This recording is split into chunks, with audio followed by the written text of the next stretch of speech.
Bible एक वर्ष में।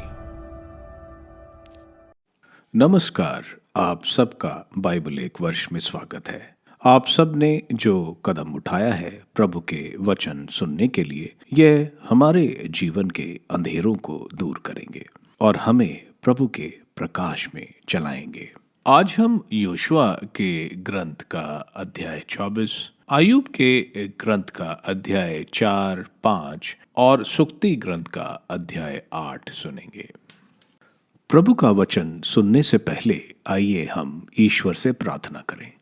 हे प्रभु, हम आपका वचन सुनने वाले हैं।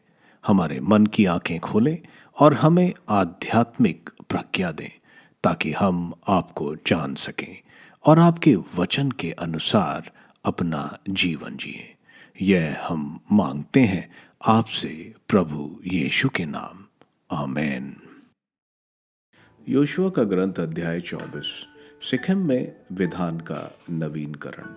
योशुआ ने सिखम में सब इजरायली वंशों को इकट्ठा कर लिया। इसके बाद उसने इजराइल के वयोवृद्ध नेताओं, न्यायकर्ताओं और शास्त्रियों को बुला भेजा और वे सब ईश्वर के सामने उपस्थित हो गए। तब योशुआ ने समस्त लोगों से कहा, इजराइल का प्रभु ईश्वर यह कहता है, प्राचीन काल में तुम लोग के पूर्वज इब्राहिम और नाहोर का पिता तेरह फुरात नदी के उस पार निवास करते थे। वे अन्य देवताओं की उपासना करते थे। मैंने तुम्हारे पिता इब्राहिम को नदी के उस पार से बुलाया और सारा कानान देश घुमाया। मैंने उसके वंशजों की संख्या बढ़ाई।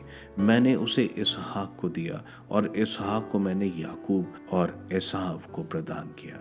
मैंने एसाव को सईर का पहाड़ी देश दे दिया, किंतु याकूब और उसके पुत्र मिस्र चले गए। मैंने मूसा और हारून को भेजा और चमत्कार दिखाकर मिस्रियों को पीड़ित किया। इसके बाद मैं तुम लोगों को निकाला। मैं तुम्हारे पूर्वजों को मिस्र से निकाल लाया और तुम लाल समुद्र तक पहुंचे। तब मिस्रियों ने रथों और घोड़ों पर सवार होकर समुद्र तट तुम्हारे पूर्वजों का पीछा किया। जब तुम्हारे पूर्वजों ने प्रभु की दुहाई दी तो उसने तुम्हारे और मिस्रियों के बीच एक घना कोहरा फैला दिया और मिस्रियों पर समुद्र बहा दिया, जिससे वे डूब गए। तुमने अपनी ही आंखों से देखा कि मैंने मिस्र में तुम्हारे लिए क्या क्या किया। इसके बाद तुम लोग बहुत समय तक मरुभूमि में निवास करते रहे। तब मैं तुमको यार्दन के उस पार रहने वाली अमेरियों के देश ले गया।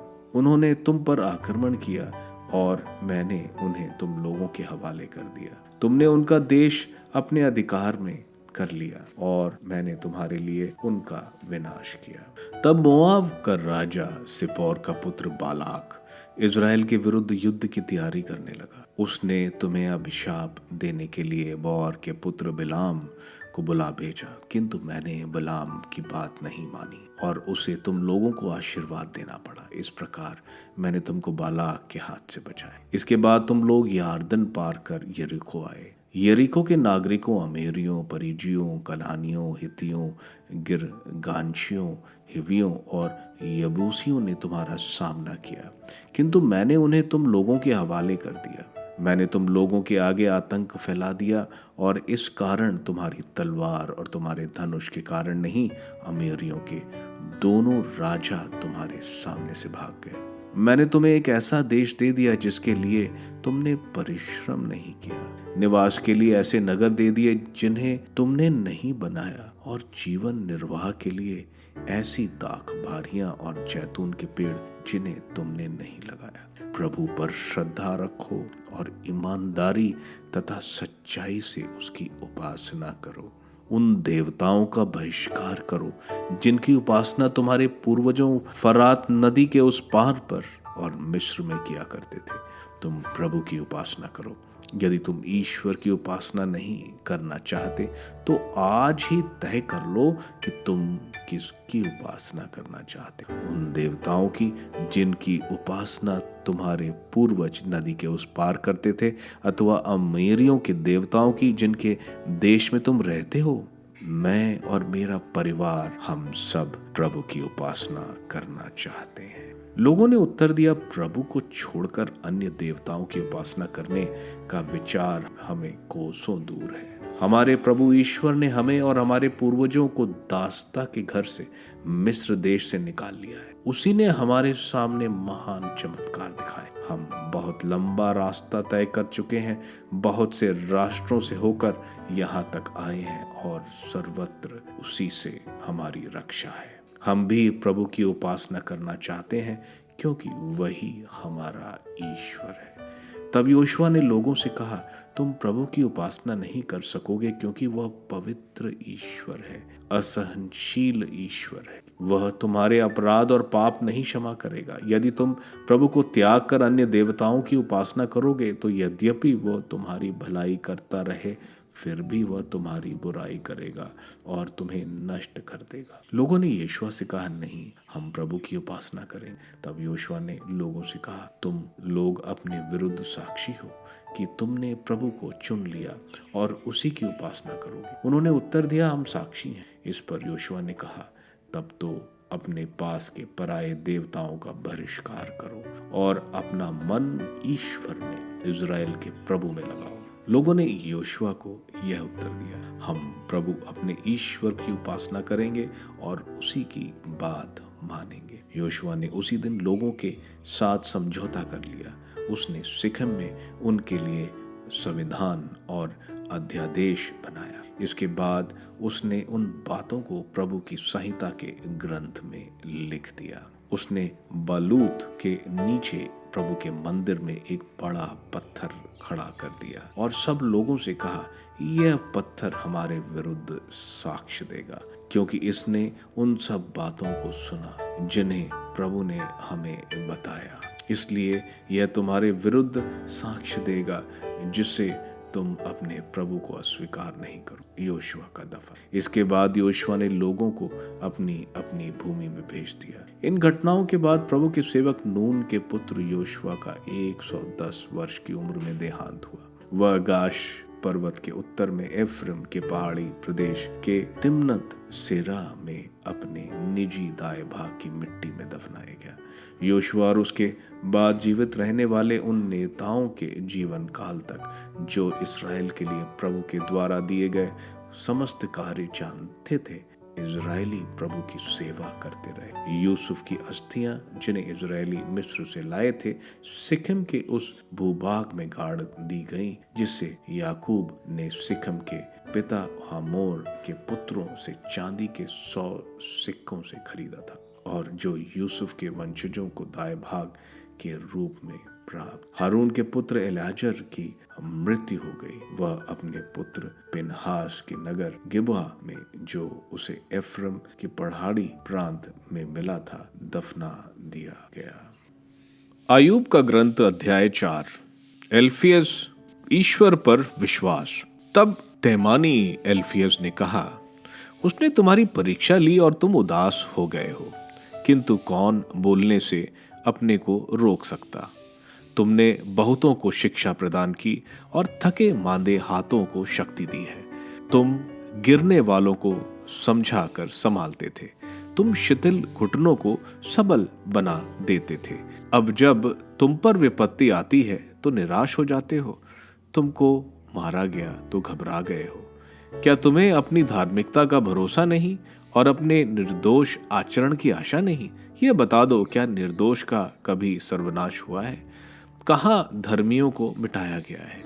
मैंने ये देखा है, जो बुराई जोतता है और बुराई बोते हैं, वह दुख ही लूनते हैं। ईश्वर के श्वास मात्र से उनका विनाश होता है। उसकी क्रोधाग्नि में वे भस्म हो जाते हैं। वे सिंहों की तरह गरजाते हैं, किंतु उनके दांत तोड़ दिए जाते हैं। वे शिकार के अभाव में मरते हैं और उनके शावक छितरा जाते हैं। दिव्य दर्शन। मैंने एकांत में एक वाणी सुनी। उसकी मंद ध्वनि मेरे कानों में पड़ी। जिस समय मनुष्यों को गहरी नींद आती है, उस समय मैं रात्रि को दुस्वप्नों में भयभीत होकर ठर्रा उठा। मेरी एक एक हड्डी कांपने लगी। एक श्वास मेरे चेहरा छू गया और मेरे रोंगटे खड़े हो गए। कोई मेरे सामने खड़ा था। मैं उससे नहीं पहचान सका। एक छाया मेरी आंखों के सामने खड़ी रही। सन्नाटे में मुझे एक वाणी सुनाई पड़ी, क्या मनुष्य ईश्वर के सामने धर्मी और सृष्टिकर्ता के सामने शुद्ध प्रमाणित हो सकता है? जब ईश्वर अपने सेवकों पर विश्वास नहीं करता और स्वर्गदूत में भी दोष पाता है, तो उन लोगों का क्या जो मिट्टी के घर में रहते और उनकी नींव धूल पर आधारित है। वे पतंगे की तरह कुचले जाते हैं, वे एक ही दिन में समाप्त होकर सदा के लिए नष्ट हो जाते हैं और कोई उन पर ध्यान नहीं देता है। उनके तंबुओं की रस्सियां उखाड़ी जाती हैं और वह अनजान ही मर जाते हैं। अय्यूब का ग्रंथ अध्याय 5। पुकारो किंतु तुमको उत्तर नहीं मिलेगा, तुम संतों में से किसकी दुहाई दोगे? द्वेष ही मूर्ख की जान लेता है, ईर्ष्या ही नासमझ को मारती है। मैंने मूर्ख को जड़ पकड़ते देखा है, किंतु उसके घर पर अचानक अभिशाप पड़ा। उसके पुत्र सुरक्षित नहीं रहते और सहारे के अभाव में कचहरी में कुचले जाते हैं। भूखा उसकी फसल खा जाता है, बल्कि कांटों की बाढ़ में से उसे निकालता है। प्यासा उसकी संपत्ति के लिए मचल जाता है, क्योंकि विपत्ति मट्टी में से नहीं उगती और दुख भूमि से उत्पन्न नहीं होता। जिस तरह चिंगारियां ऊपर उठती हैं, उसी तरह मनुष्य दुख के लिए जन्म लेता है। यदि मैं होता तो मैं ईश्वर की दुहाई देता और अपना मामला उसके सामने पेश करता। वह अबोध गम में महान कार्य करता और असंख्य चमत्कार दिखाता है। वह पृथ्वी पर पानी बरसाता और खेतों को सींचता है। वह दीनों को ऊपर उठाता और दुखियों को सुख शांति देता है। वह धूर्तों के षड्यंत्र व्यर्थ करता है, जिससे उन्हें सफलता नहीं मिलती। वह चतुरों को उनकी चतुराई में फंसाता और कपटियों की योजना मिटा देता है। अंधकार उन्हें दिन में ही घेर लेता है और वह दोपहर को रात की तरह टटोलते फिरते हैं। उसने दरिद्र को उनकी तलवार, उनके दांतों, उनके चुंगल से बचा लिया है। इस प्रकार निर्बल आशा नहीं छोड़ता और अन्याय का मुंह बंद हो जाता है। धन्य है वह मनुष्य जिससे ईश्वर सुधारता है। इसलिए तुम सर्वशक्तिमान के अनुशासन की उपेक्षा मत करो, क्योंकि वह घायल करने के बाद पट्टी बांधता है। उसके हाथ मारते भी हैं और चंगा भी करते हैं। वह 6 विपत्तियों से तुम्हारी रक्षा करेगा और 7वीं तुम्हें कोई हानि नहीं पहुंचाएगी। यह अकाल में तुमको मृत्यु से बचाएगा और युद्ध में तलवार के आघात से। तुम जीभ के कीड़े से सुरक्षित रहोगे और आने वाली विपत्तियों से नहीं डरोगे। तुम विनाश और अकाल का उपहास करोगे।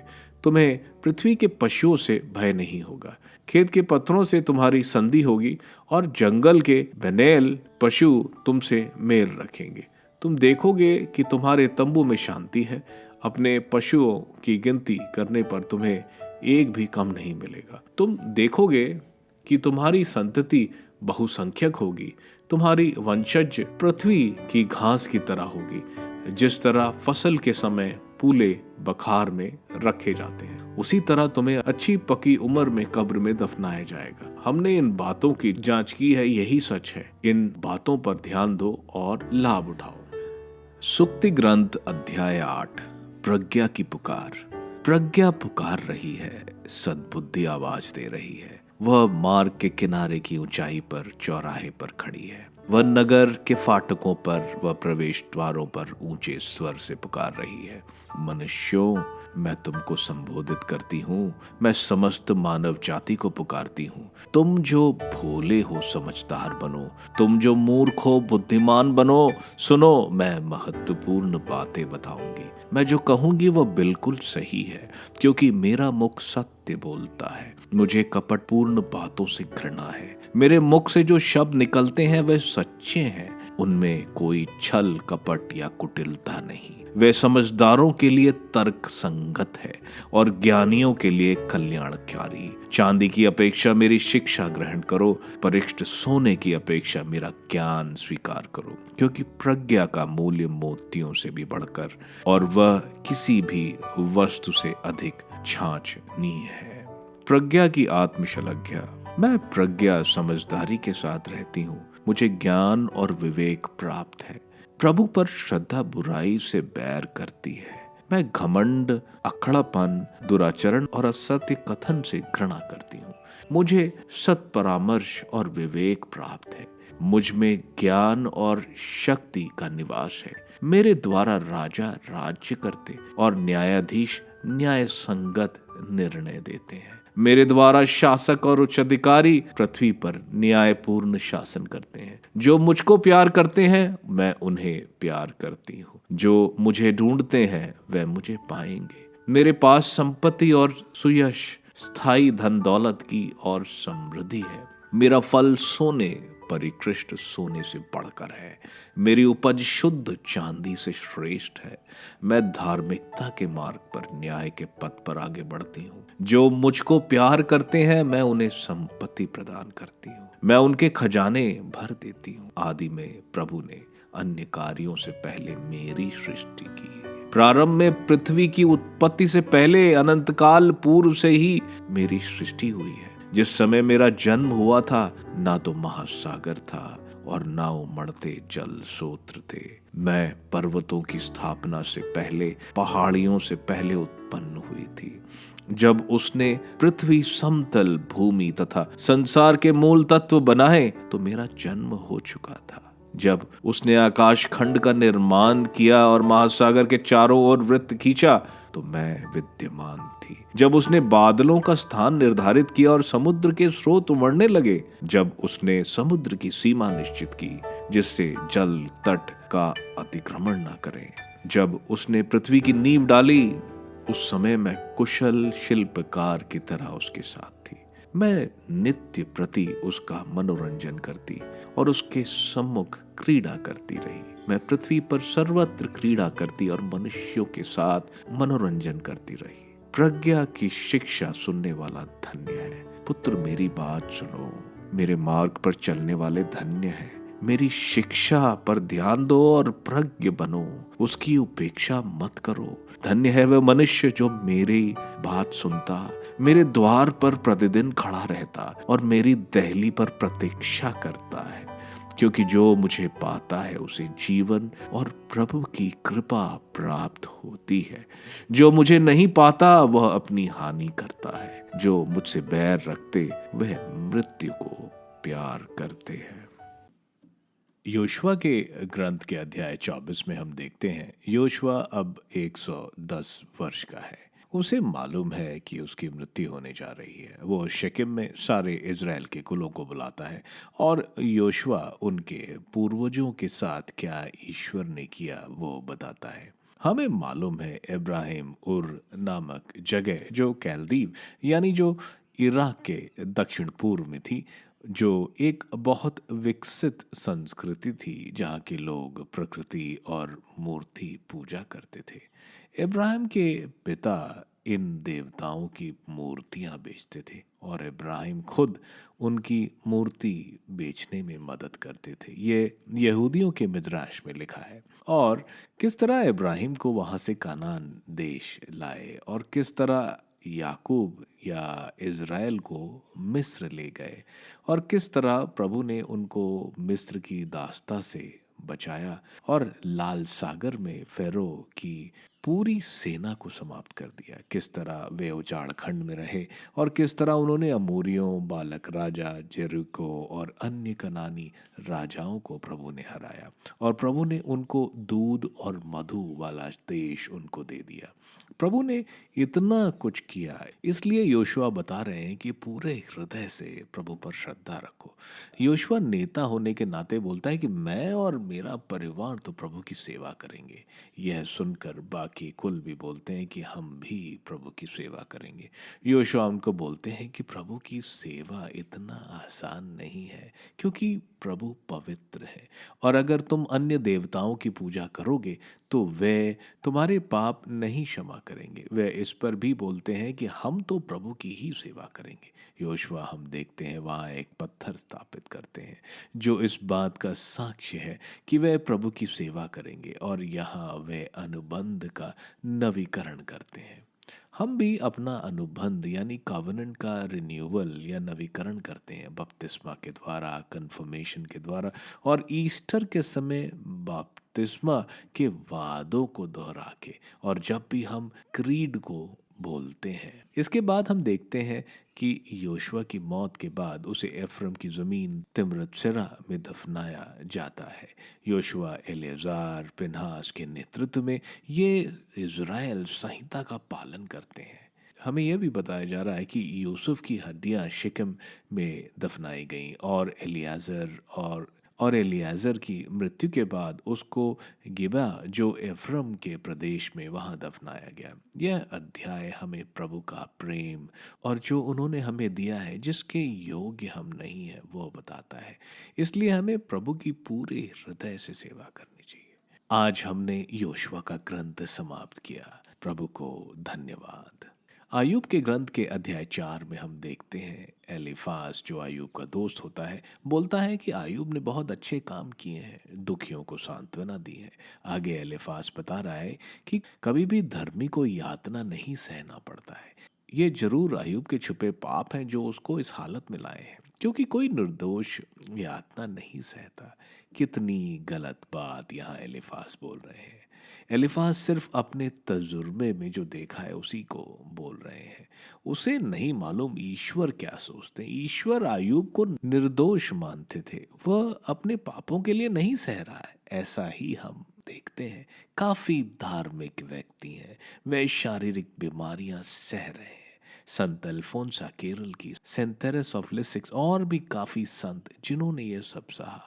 हम देखेंगे जैसे प्रभु आयूब को बाद में पुरस्कृत करेंगे, वैसे ही ये धार्मिक लोग जो शारीरिक बीमारियां या यातनाएं सह रहे हैं, ईश्वर ने इनके लिए स्पेशल इनाम रखा हुआ। आयूब के ग्रंथ के अध्याय 5 में हम देखते हैं एलीफाज बता रहा है कि आयूब के छुपे पाप की वजह से ये उसके बच्चे मारे गए और उसके साथ ये सब हुआ है। वो बता रहा है कि इंसान की बनावट ही ऐसी है कि वो पाप में गिरता है। एलीफाज प्रभु की महानता का बखान कर रहा है और आयूब को प्रोत्साहित कर रहा है कि वो प्रभु को खोजे और उनकी मदद मांगे। वो कह रहा है कि ये यातनाएं आशीर्वाद में बदल जाएंगी। एलीफाज बोल रहा है कि जिनको प्रभु अनुशासित करते हैं वे धन्य हैं। वो यहाँ बोल रहा है कि प्रभु उनको अकाल, युद्ध, विनाश और मृत्यु से बचाते हैं। लेकिन हम देखते हैं कभी कभी ये धार्मिकों के साथ भी होता है। जैसे प्रभु यीशु कहते हैं तुम्हारे ऊपर पीड़ा आएगी, लेकिन धैर्य रखो क्योंकि मैंने संसार पर विजय पाई है। प्रभु उन लोगों की सेना बनाते हैं जो प्रभु को निस्वार्थ प्यार करते हैं। सुक्ति ग्रंथ के अध्याय 8 में हम देखते हैं प्रज्ञा जो एक सत्य के अध्यापक की तरह प्रस्तुत हो रही है, राजाओं के सलाहकार की तरह, समृद्धि के गुरु की तरह। सबको प्रज्ञा बता रही है कि नैतिकता के गुण समझो, हर बुराई और घमंड से दूर रहो। प्रज्ञा के पुरस्कारों के अलावा ईश्वर ने प्रज्ञा की सृष्टि कैसे करी। अंत में प्रज्ञा बता रही है कि उसकी सुनो, खुश हैं वे जो उसकी सुनते हैं, और जो नहीं सुनता वह मौत जरूर प्राप्त करता है। आप सबको धन्यवाद ईश्वर के वचन सुनने के लिए। मैं आपसे विनती करता हूं कि आप बाइबल एक वर्ष में को दूसरों के साथ शेयर करें, क्योंकि प्रभु का वचन स्वयं प्रभु यीशु है। प्रभु को दूसरों को देने वालों को प्रभु की आशीष जरूर मिलेगी। मैं आप सबका बड़ी बेसब्री से कल इंतजार करूंगा। धन्यवाद।